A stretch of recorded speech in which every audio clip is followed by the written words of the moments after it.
Thank you. Thank you very much. Very nice to see you all out there.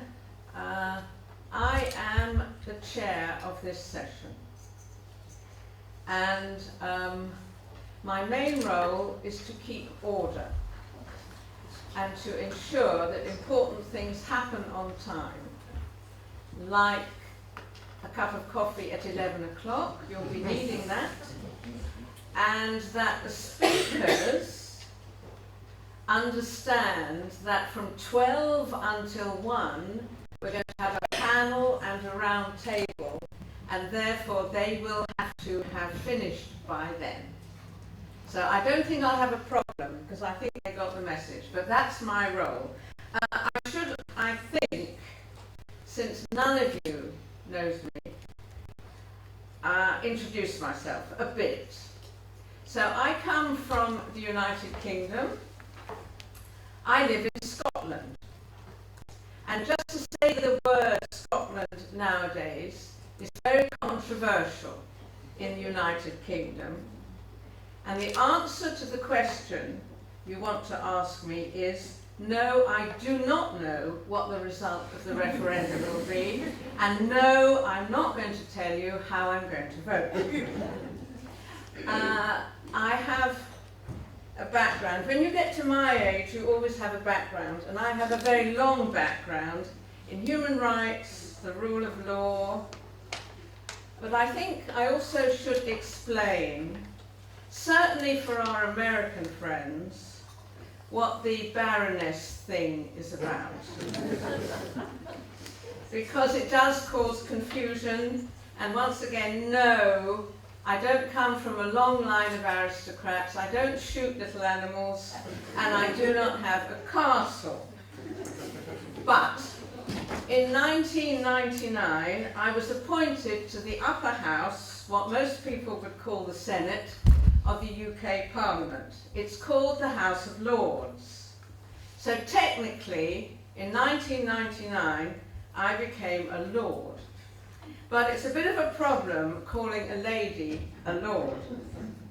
But we can't be called ladies, because the wives of lords are called ladies. So someone had the bright idea that lady lords would be called baronesses. Have you got that? So all that baroness means is that I'm a senator, and I sit in Parliament, I should say, as an independent. There are a quarter of us are independents, and we're called, so you might as well know this because it's useful general knowledge if you're ever in a quiz or anything, we're called crossbenchers. And it's nothing to do with our mood. It is to do with the fact that the government sits here, the opposition sits here, and we sit across at the back. Okay, it's as complicated as that. So I'm an independent member of the upper house of the British Parliament.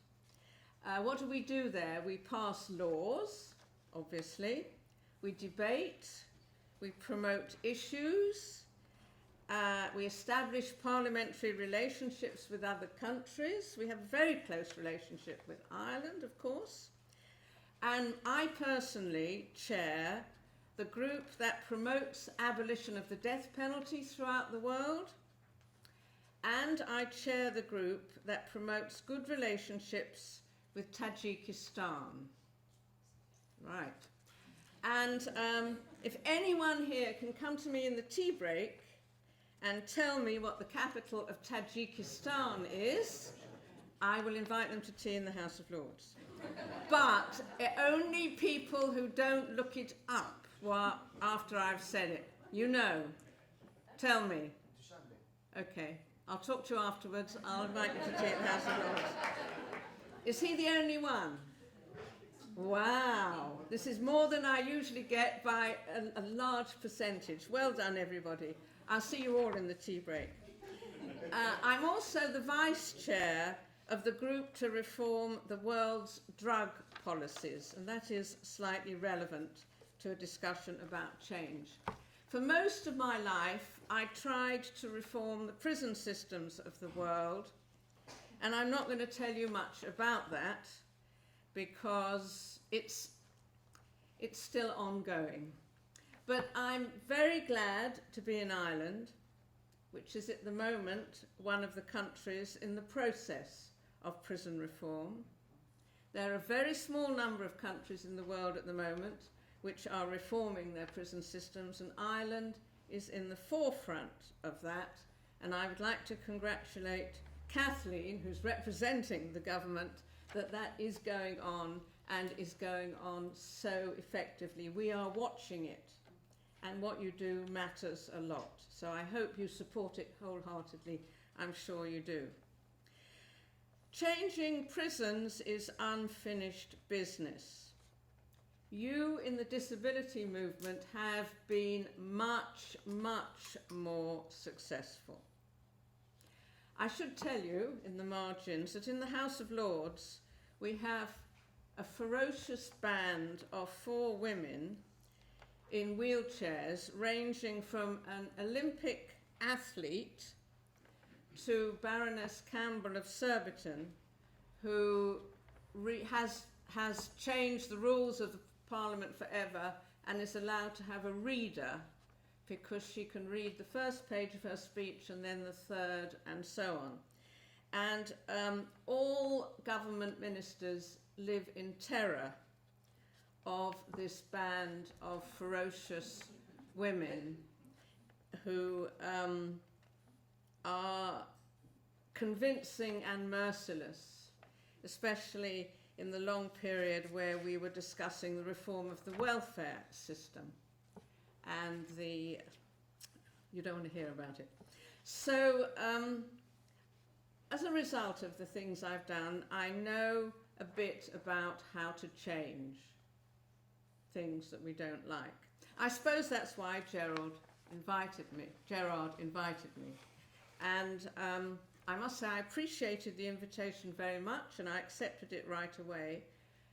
Also because this university is so well respected, far beyond the borders of Ireland. The Irish Centre for Human Rights is one of the preeminent human rights centres. And of course, Professor Shabas was here and is now an emeritus professor, who is a world figure. And I personally have found him very helpful in my work on the death penalty.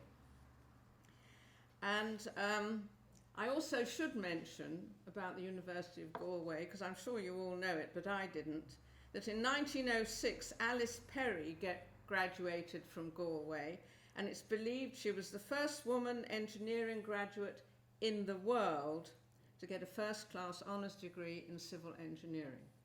And it's good that Galway can put that on its website, and it's good to think that in 1906 a woman had determined to become a great civil engineer. And then of course there's the centre that's organised this event today. And of course I should mention Gerard, who is one of those amazing people who makes things happen. You will probably be familiar, you may not be, with Article 10 of the International Covenant on Civil and Political Rights. I'm very familiar with it because it says all those deprived of their liberty shall be treated with humanity and with respect for the inherent dignity of the human person. And what that says is everybody should be treated with humanity and with respect for the inherent dignity of the human person. And that also applies to people who you've locked up. And I think the understanding of what it actually means, the respect for the inherent dignity of the human person, is not immediately obvious. It's saying a lot of things about how human beings should be treated. And I certainly, when I listened to Gerard talking, he seems to me to have understood it much better than many people in these fields, and which is why I always enjoy listening to him, whatever he says. This morning we're going to hear a lot about change from very successful people who have been the engine of enormous change. And the focus of this conference is change and research and the connection. And in my experience, the journey from research to change is a long one, and it is a path strewn with thorns.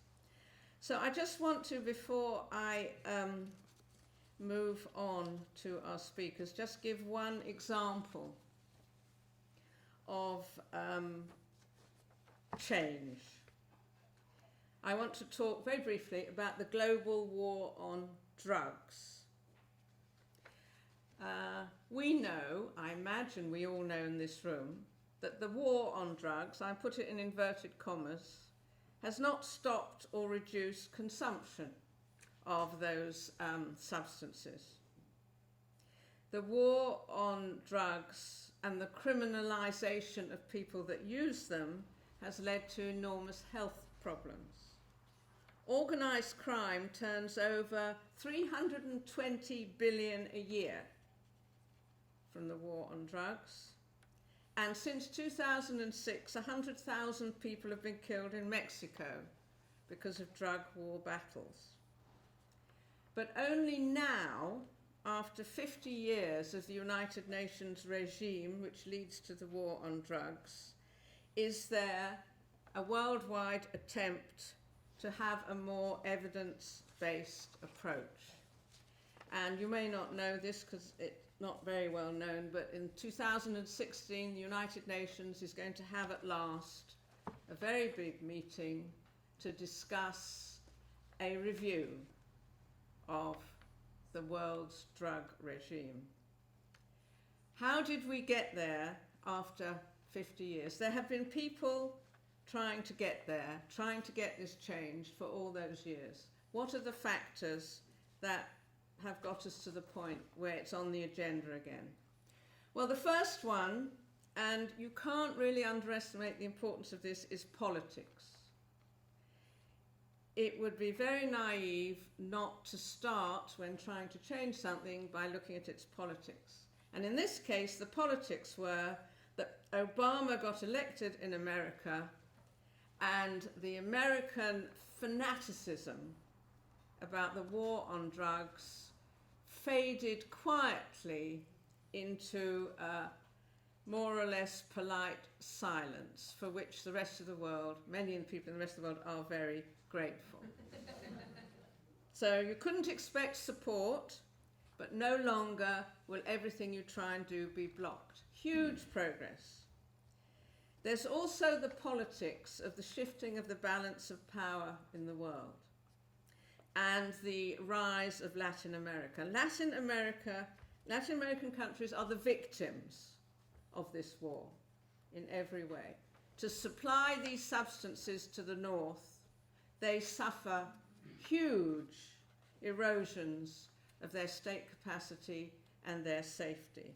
Latin America has become more powerful, and the balance of power is shifting from the United States to being more dispersed. And Latin America has said, we've had enough of this.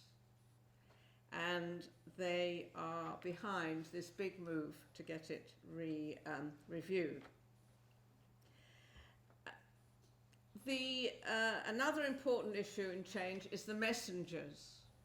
Who are the people up front who say this should happen? And the people who are trying to change the drug policies have found a lot of rather eminent people, like Kofi Annan, former presidents of Switzerland, Brazil, etc. People who are credible. And finally, the experimenters, and that's where you come in. A number of countries have decided not to follow the rules of the United Nations and to actually decriminalize, issue clean needles, issue prescriptions, not send to prison people who are having small amounts, many changes that the United Nations moans about. And all these experiments are meticulously researched. And that research, which is widely in the public domain, has been extremely important in moving towards a reconsideration of this big mistake that the world made. So without research, this would not have happened. With research on its own, nothing would have happened. And I think that is probably the important point that Gerard wanted me to make, that research has to be, but a researcher needs to have a good idea of the intricacies and the dirtinesses of politics. So it's important to remember, and this matter of reviewing the drug laws reminds me that change does happen. All the time, things are changing for the better. And of course, the work done by many dedicated and very distinguished people in the disability field is a shining example. You really are poster children for all of us who try and change things in the world. So I want to move on now to introduce someone who will prove that you can change things. She's changed a lot and made the world a much better place. I first met Diane Richler when we both found ourselves on the Human Rights Advisory Board of the Open Society Foundations. She is extremely distinguished. She was the president of Inclusion International from 2002 to 2010. She's the immediate past chair of the International Disability Alliance. She's been a speaker and trainer in more than 60 countries. She's a member of the Order of Canada and the Order, this is a very good one, the Order of Manuel Amado Guerrero of Panama. Now, she's the only person I've ever met who's got that order, and I'm really proud to know her. Diane, the floor is yours.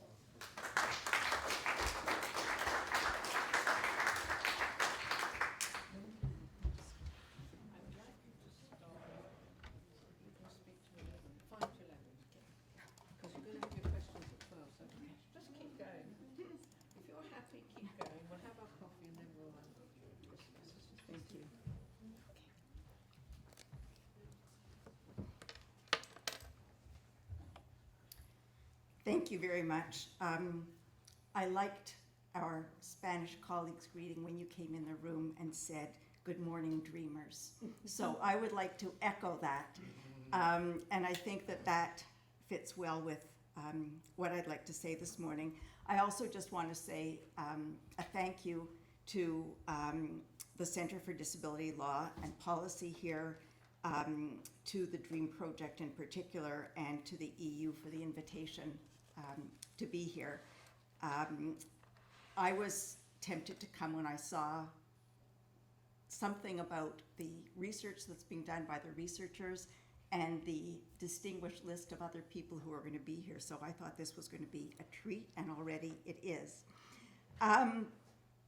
The title that I gave my talk is Promoting Change, a Personal Reflection on 40 plus years of advocacy, or Searching for the End of the Rainbow.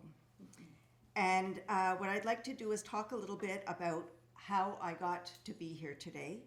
I've never before been called a poster child. I really like that. I'm going to add it to my CV. I will give some examples of change I've been associated with, both domestically in Canada, as well as on the international scene in the Americas with Inclusion International, which is the federation of organizations of people with intellectual disabilities and their families, and more recently with the International Disability Alliance and the negotiations of the Convention on the Rights of Persons with Disabilities. And then I'll talk a little bit about what I think I've learned in that process. And finally, I'll let you know if I have found the secret to the pot of gold. at the end of the rainbow. So first of all, how I got here. In September, it will be 43 years since I was hired as a research assistant to Wolf Wolfensberger, whom many of you may know was one of the preeminent thinkers in the field of disability, and particularly affecting the lives of people with intellectual disabilities. Wolf was invited to Canada for 2 years as a visiting scholar at the then National Institute on Mental Retardation, which was sponsored by the Canadian Association for Community Living, which is the Canadian member of Inclusion International. And basically, Wolf hired me because he couldn't find anyone who was qualified for the job. There wasn't a disability field then. There was not a lot of thinking about what it meant for people to, who had a disability, to be part of the community. And the main selling points that convinced him to hire me were that I could speak French, and he wanted, working for a Canadian organization, to be able to have people who could work all over the country. So I said I could speak French. I am Jewish and had been born shortly after the end of the Second World War, and being very aware of where discrimination could lead, had been involved in human rights organizations while I was at school.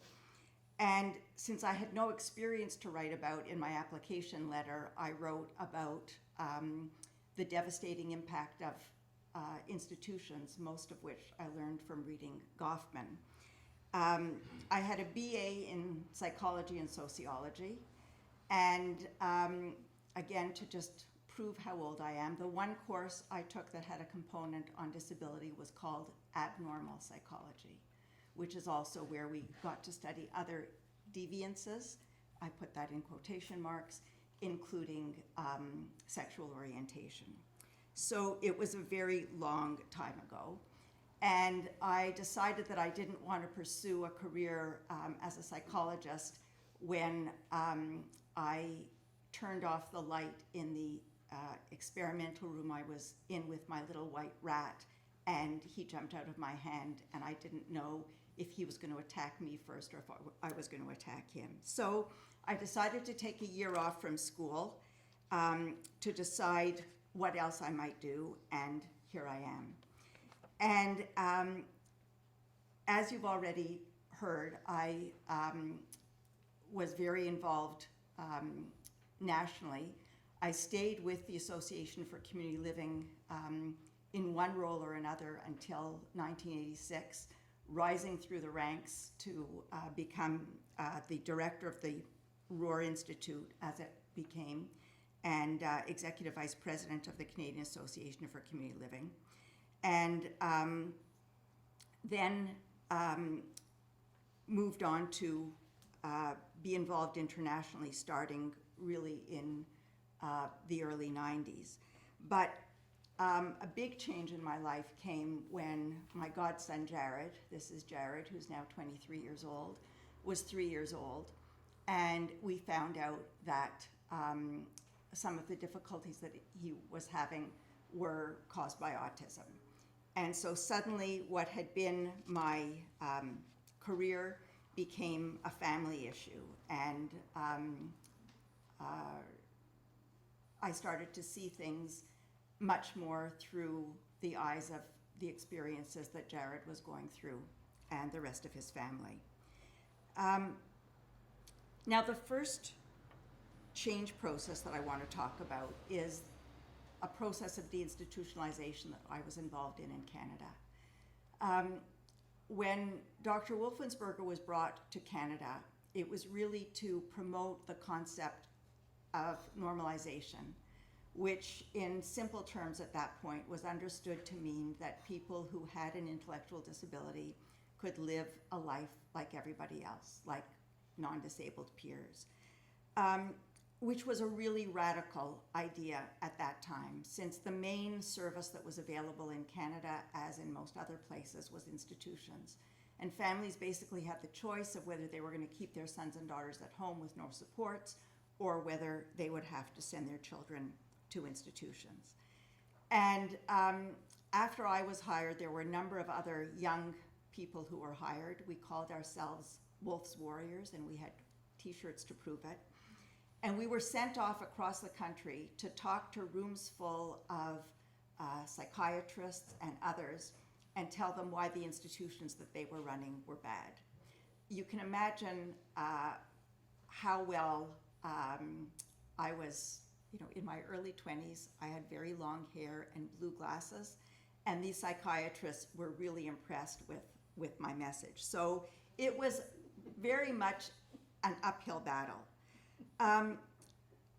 But things gradually started to change, and more people, especially families, because at that time people with intellectual disabilities weren't yet really speaking out for themselves, families started to think that it would be possible to have a different kind of supports available in the community.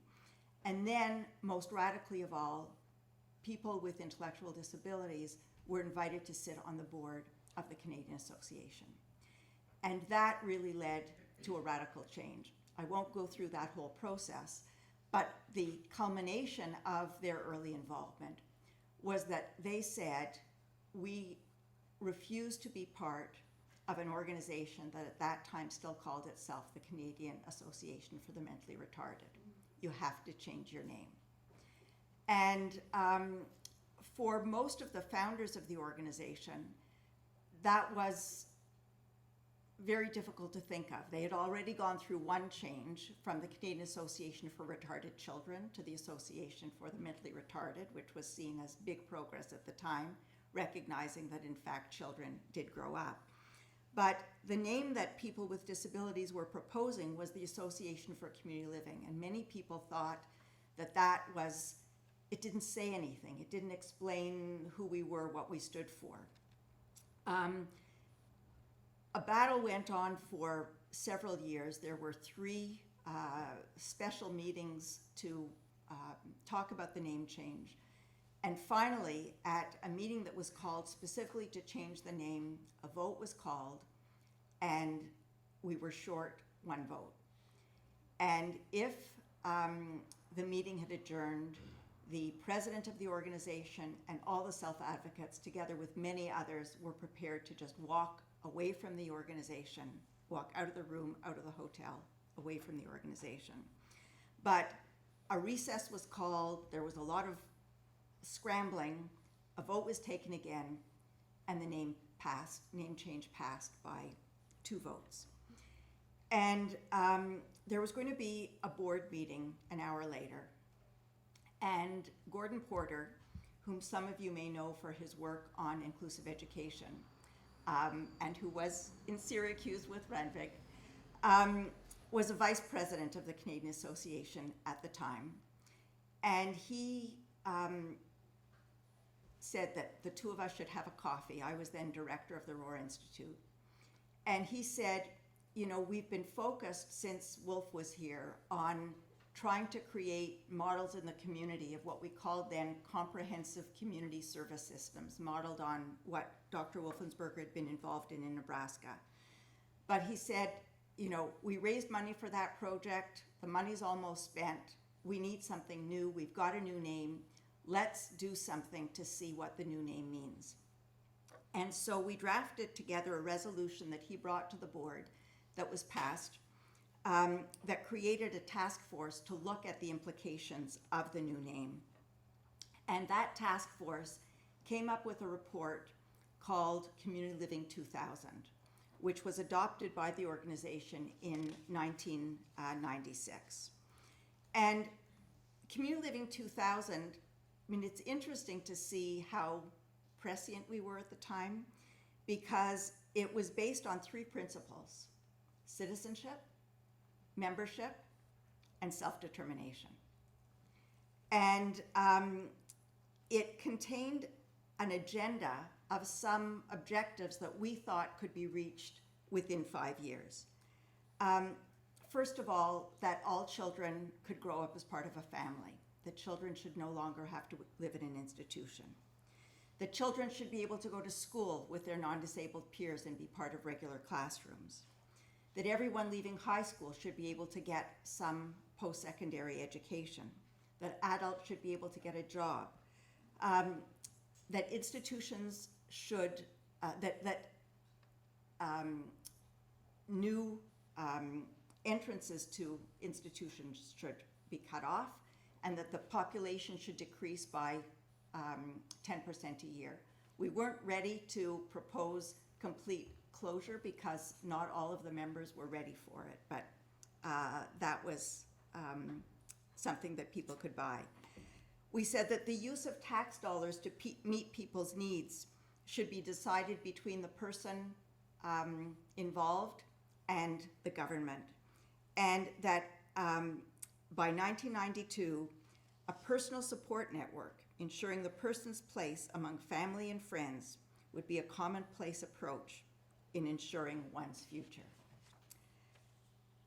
So we worked on all of those things, but for a number of reasons, the issue of deinstitutionalization rose to the fore.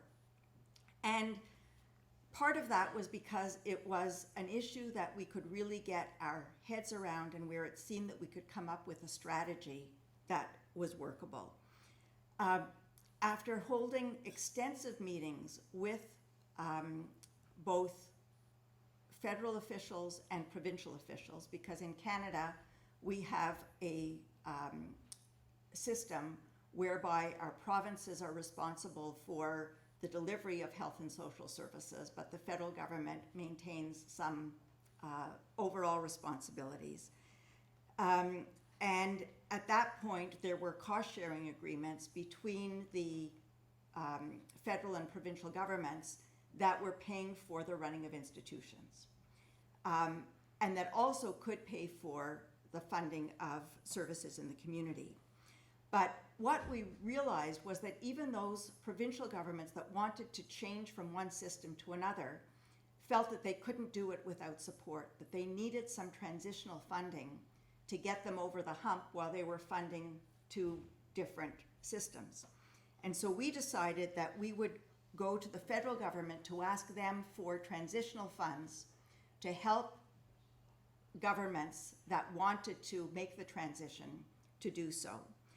And we based our request on the new Charter of Rights and Freedoms in Canada, which was part of our Constitution, which was only repatriated and ceased to be an act of the British Parliament in 1985, and which contains a Charter of Rights and Freedoms that guarantees equality to persons with disabilities.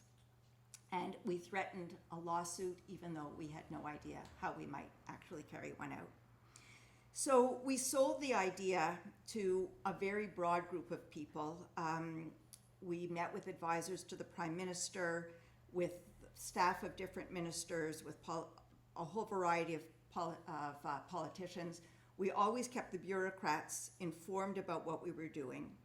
And then finally, we had a meeting with the federal Minister of Health and Welfare, as he was at that time. He was from the province of Manitoba, and we brought with us two people. One was Peter Park, who happened to be the same age as the minister, but had spent half of his life, at that point 18 years, living in an institution. And the other was Jim Penner, who was the president of our provincial association in Manitoba and had been the person responsible for the minister getting into politics, and who also happened to have a son who had a disability. So Peter talked to the minister about what his life was like compared to the minister's life, having spent 18 years away from his family and away from the community. And Jim talked about what was important to him and his son. And then the minister turned to us and said, well, what would you like from me? And we actually weren't quite sure what we wanted at that point. So I said, $1 million. And he said yes. And what he did was to arrange a grant to us of $200,000 a year for 5 years to help us develop a concrete plan to help provinces to close their institutions. So it's a very long process, and I won't go into all of the details, but we worked with three provinces to see who could come up with a plan first. One province came up with a plan, and it was going to cost $15 million. We ultimately had $15 million allocated in a national program, and then the provincial government that had put forward that plan pulled out. The $15 million was still there, so we went to province number 2. Their plan was only going to cost $10 million, so we had $5 million to play in other provinces. And ultimately, this project did close all of the institutions initially in Newfoundland, and gradually most institutions across the country, although unfortunately we still do have a couple left. And finally, after adopting Community Living 2000 in 1986, in 1993 we were able to sign agreements between the federal government and provincial government, even after an election and the government changed, in order to move that forward.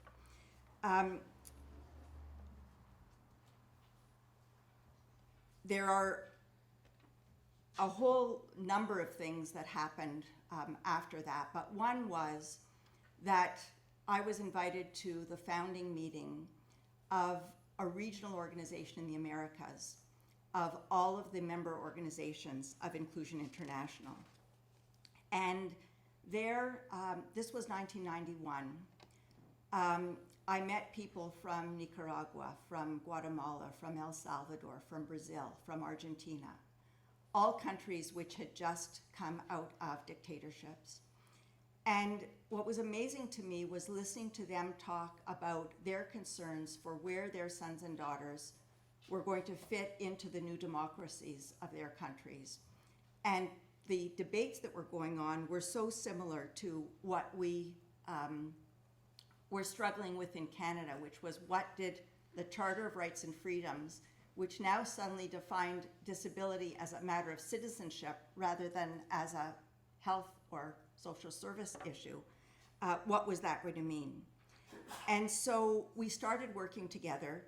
We were lucky enough to receive a grant from the Canadian government to promote the Convention on the Rights of the Child that allowed us to work with organizations throughout the continent.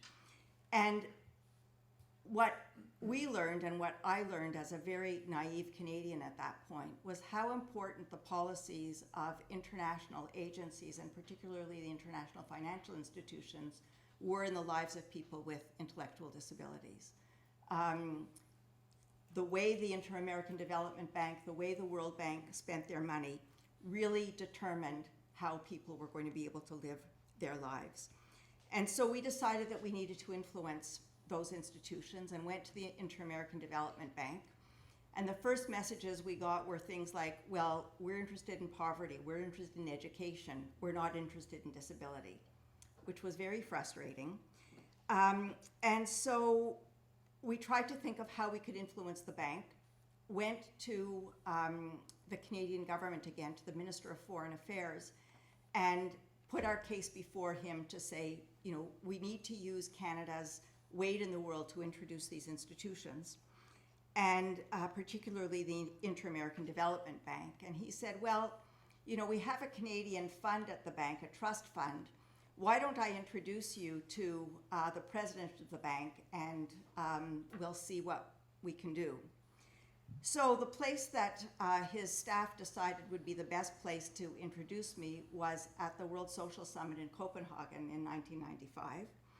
And I flew off to Copenhagen not to go to the civil society meetings, but to meet Enrique Iglesias, who was the president of the bank. He introduced me, he thought this idea was wonderful and said, well, I'm meeting with the president of Nicaragua in an hour, why don't you come to the meeting? So I went and I met Violeta Chamorro, and he said, you know, if you want to do something, you need to get support from all of the governments. So I turned to my friends, and the executive director of Inclusion Inter-Americana at that point was a former ambassador to Costa Rica. The former president of Costa Rica, Rodrigo Carazo, was still his friend. And so the three of us, Roberto Leal, Rodrigo Carazo, and I, went off and visited all the other presidents of Central America and convinced them that they wanted Canadian trust fund money to be used on a project on disability. We ultimately secured the funding for a project on employment, which culminated in a seminar on at the bank, which Enrique Iglesias attended, the president of the Canadian International Development Agency attended, and generally had an impact. At Inclusion Interamericana, there was some concern that Inclusion International wasn't doing enough to try to influence global institutions. And so they asked me if I would consider running for the presidency. I hadn't been involved really very much, except for having chaired one of their conferences. And I'd been at CACL for 14 years, and one lesson I had learned from my predecessors was it was always a good idea to leave before your board wants you to leave. And it seemed like a good time. My husband was very generous and agreed that I could work half-time doing consulting and run for the presidency. And so I did, and was able to get support from the president of the Canadian International Development Agency to fund my run for office, which caused the other candidate to pull out, and so I was acclaimed. And there's a whole other story about how we got that money, because there were two people in Ottawa. There was David Good in the Ministry of Health and Welfare, and there was Len Good, who headed CETA. I wanted my assistant to set up a meeting with David Good. She got a meeting with Len Good, and two of us in a cab on our way to to meet with the president of CETA said, well, what should we do? What should we ask for? And we decided to tell him that we could help him solve his problems, that he was funding, CETA was funding a lot of disparate disability projects, but they weren't coming together to make the whole greater than the sum of the parts.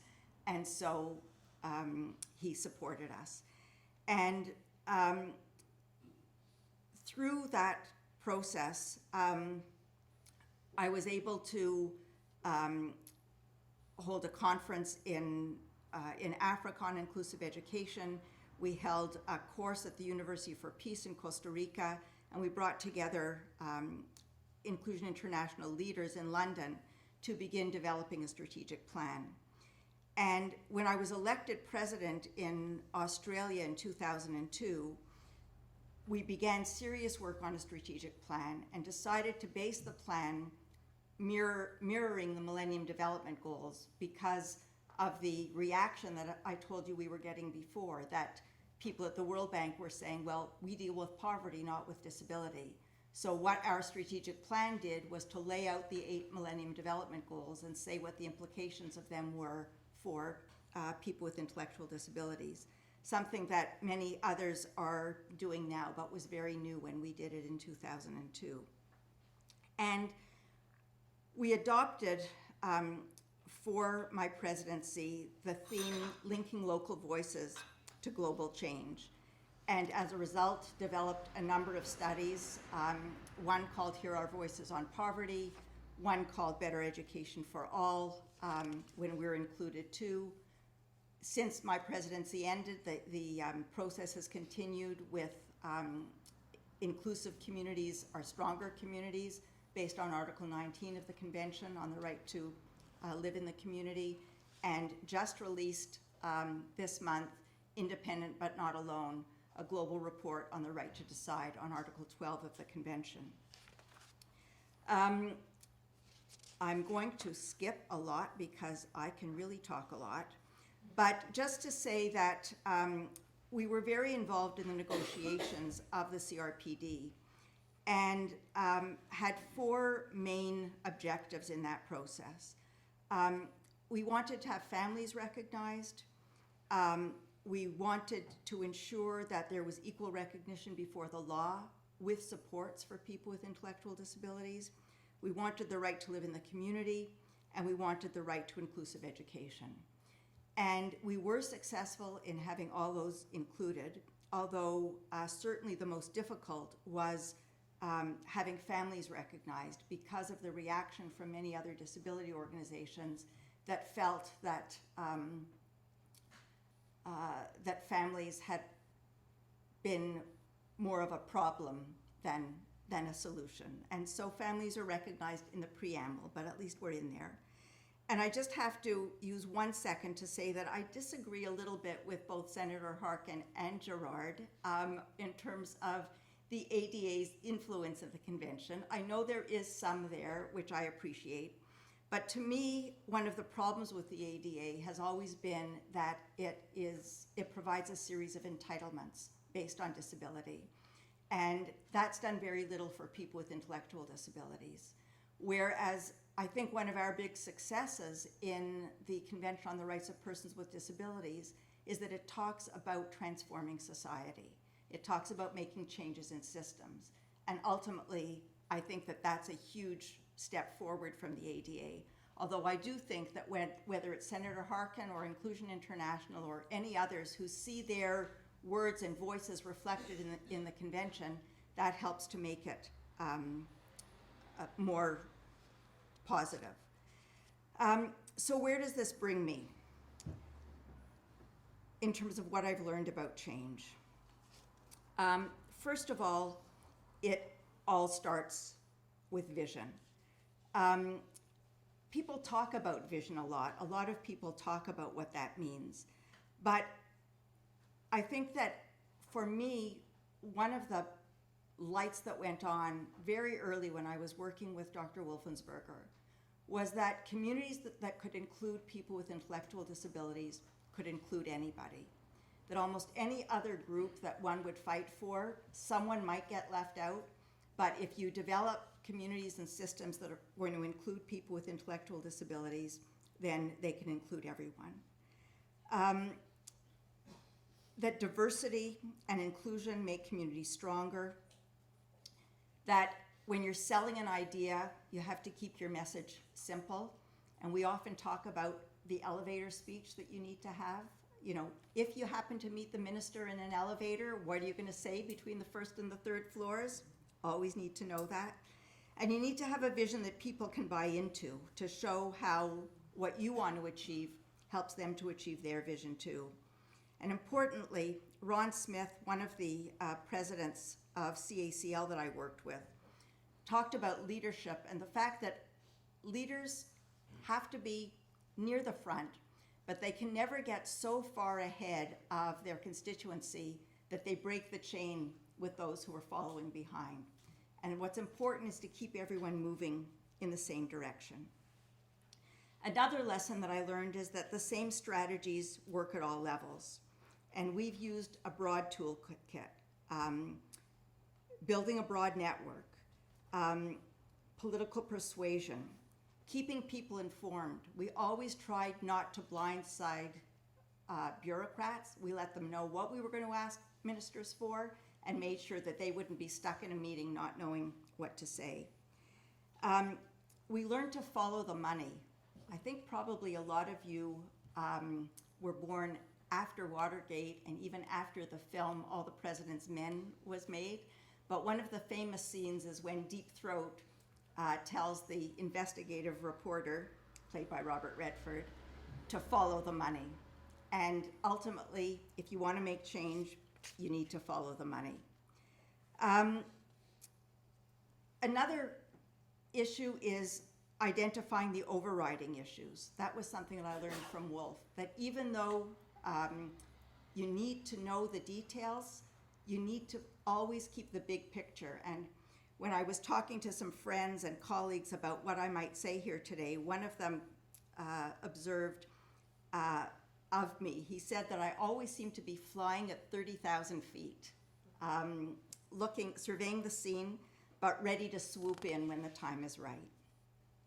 I also learned to take advantage of opportunities. And there's a famous American politician, George Washington Plunkett, who has Irish roots, who said, "I seen my opportunities and I took them." So always looking for opportunities. You need resources to get the job done. I am coming to the end. No, Okay. you're fine. I'm okay. You're absolutely fine. Okay, and I think that the concept of entrepreneurship is really important, to know where there are resources and how they can be tapped. So whether it was for Community Living 2000 and identifying the possibility of getting transition funds that would help provincial governments, whether it was at the IDB, even though we wanted to make broader change to focus in on an employment project, because that's the money that we could get our hands on, or whether it was more recently in Inclusion International, where we've tried to become, using the trendy language, social entrepreneurs by taking on contracts for the World Bank, UNICEF, UNESCO, and as well as raising money from foundations and from our members in order to do the work that we wanted. I never wanted to be the president of a poor organization, and so that was always something that was important to me. Also really important to cultivate a diverse support network and to rely on them. And just in preparing for today, I turned to some of the people that I've been closest to, and Gordon Porter, the politician and expert in making change in education. Roberto Leal, the former revolutionary and ambassador. David Towell, the intellectual. Michael Bach and Cam Crawford, the researchers. And Connie Lauren Bowie, who started off working for me and then overtook me, as all good people should do, and who's now the executive director of Inclusion International. And the other big teachers to me have been Wolf the philosopher, Alan Rohr, who ran CACL and was the pragmatist, Ron Smith, a president who was a management consultant, and three very special mothers, Joe Dickey, Paulette Berthiaume, and Audrey Cole, who always reminded me about what this was about and how we couldn't give up. And that's why one of the other lessons is about perseverance and the need to stick with it. I sometimes think that making change is a little bit like being in a maze, because sometimes you go down one path and it doesn't go anywhere, so you have to come back and then try another path, and eventually one of them does work. But I'm also not completely a Pollyanna, and I've learned that despite ratification of the Convention on the Rights of Persons with Disabilities, disability is still not understood broadly as a human rights issue. It's not understood at the local level, it's not understood nationally, it's not understood internationally. But I do believe that if you stick with it and if you persevere, that you will see change happen.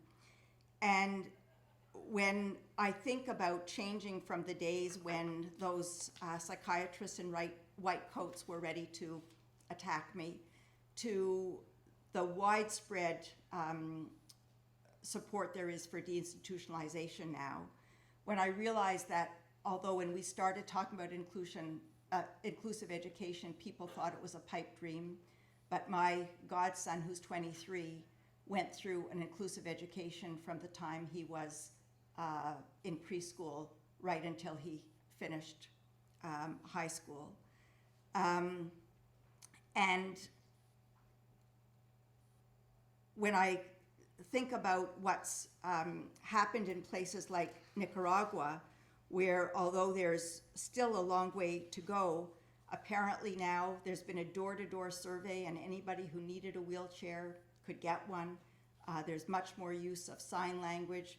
Things are beginning to change. So finally, in everything that I've said, I think that there are three important elements. One is values. That's the why of what we're doing, the vision. The second is content, and that's where the research comes in. You need to know when you walk through the door of a minister's office what you're going to propose and what is realistic, how it can be done. But also, you need a process that brings people along and that is going to be successful. That's the how. So, where does that bring me in terms of searching for the end of the rainbow? What I learned is that unless you're a leprechaun, you don't actually find the end of the rainbow. And I'm not a leprechaun. So no one ideology, no one path is ever enough. Normalization wasn't enough. Community Living 2000 wasn't enough. The CRPD isn't enough. But if you believe in what you're fighting for, then it's still worth searching. And even when you reach where you think you were trying to get to, if you really believe, the rainbow still is a little bit ahead of you. And so you need to move on to the next fight. I found a quote from an Irish poet, Yeats, who in his book of poem Responsibilities attributes an epigraph to an old play saying, "In dreams begin responsibility." So I hope that those of you who are completing your PhDs can pursue your dreams, and that even those of you who maybe are past that stage still have dreams to pursue, because ultimately it's dreams that make life worth living. So finally, Gura mi agiva. Thank you very much.